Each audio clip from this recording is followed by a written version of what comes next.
Tiene la palabra el diputado Viale. Gracias, señor presidente.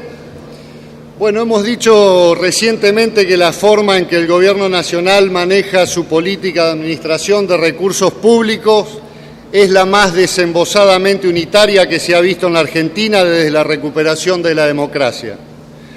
Por un lado, el DNU del verano, el 2010/09, luego el 1 de marzo, día de la inauguración del periodo de sesiones número 128, el único anuncio de la presidenta, la anulación de ese decreto para de inmediato imponer otros, los 296 y 298/2010.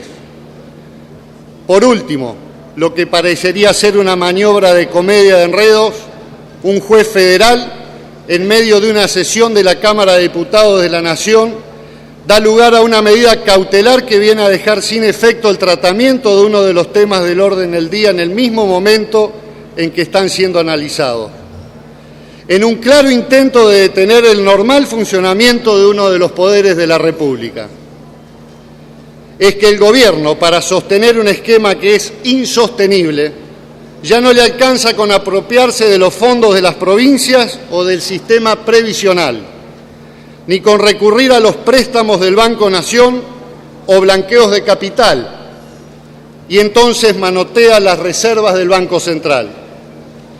Y decimos que es un esquema insostenible porque se basa en un superávit fiscal primario que en realidad se logra a costo de la regresividad del sistema tributario y de la centralización de recursos en detrimento de las finanzas provinciales y municipales. Un superávit primario, decía, basado en escamotear a las provincias sus recursos y condenarlas a la mayoría de ellas al déficit eterno y a la imposibilidad de afrontar políticas públicas en educación, salud, vivienda. Vamos a mi provincia, Entre Ríos.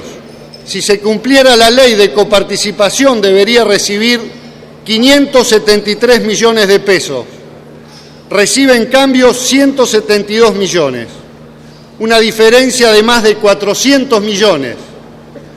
Un dato complementario, la cifra que debería recibir es casi idéntica a la cifra que hoy configura el déficit fiscal entrerriano, que asciende a la escalofriante cantidad de 580 millones de pesos.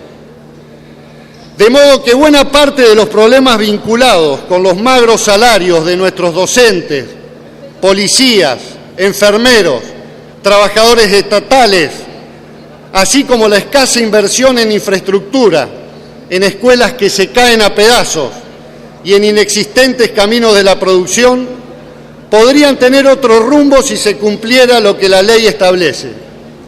Y en cambio, este Gobierno, que se dice progresista, que se dice continuador de una línea federal en la historia argentina, desconoce, agrava y profundiza en un sentido diametralmente diferente. Y esto además, si es que tomamos los cálculos más moderados realizados en base a los números que dio a conocer el Ministerio de Economía. Si en cambio nos remitimos al informe que acaba de divulgar la Fundación Mediterránea, resulta que mi provincia ha sido esquilmada en nada menos que en 1.443 millones de pesos. En efecto, ese informe muestra que Entre Ríos dejó de percibir esa enorme suma, y si se considera que la provincia gobernada por el kirchnerismo cerró 2009 con un déficit fiscal cercano a los 580 millones de pesos. Resulta que si el federalismo se cumpliera, señor presidente, debió tener un superávit de 863 millones. Un gobierno no habla de federalismo, hace federalismo. Por eso la distinción entre el país real y el país virtual que proponía la presidenta en su discurso del inicio de sesiones aparece como un ejercicio del absurdo. Mientras hablaba del país real, que es el que se configura en su discurso, en el país virtual sus funcionarios se apropiaban de manera subrepticia de los fondos públicos con destino a los acreedores. El país real era el del engaño, el de la avivada, el de la maniobra distractiva, una verdadera jugarreta propia del campito o de la mesa del truco, no de la investidura presidencial ni del Parlamento Nacional.